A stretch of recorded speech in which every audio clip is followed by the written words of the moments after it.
কেউ ছিটাচ্ছেন পানি, কেউ গাছের ডাল কেটে করছেন নির্বাপনের চেষ্টা। এরপরও বিভিন্ন স্থানে জ্বলছে আগুন।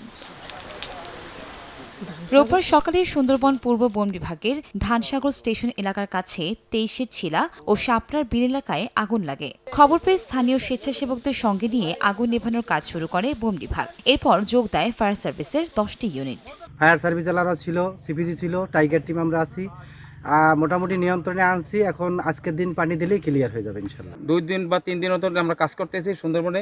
আমাদের ফরেস্টের সাথে আমরা যৌথভাবে কাজ করি। ফায়ার সার্ভিস বলছে ভাটার কারণে পানির সংকট তৈরি হয়। আগুন নিয়ন্ত্রণে আসলেও এখনও পুরোপুরি নেভেনি। সারা রাত্র কাজ করার পরে সকালে আগুনের প্রকোপটা এখন অনেকই কমে গেছে।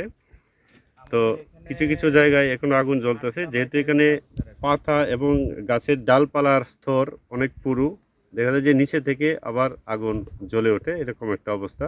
এর আগে শুক্রবার সকালে সুন্দরবন পূর্ব বন বিভাগের কলমতেজি এলাকায় আগুন লাগে। শনিবার তার নিয়ন্ত্রণে আনে ফায়ার সার্ভিস। ফায়ার সার্ভিস বলছে কলমতেজি ও ধানসাগর এলাকায় এখন পর্যন্ত প্রায় 10 একর বনভূমি আগুনে পড়ে গেছে। সময় সংবাদ, বাঘেরহাট।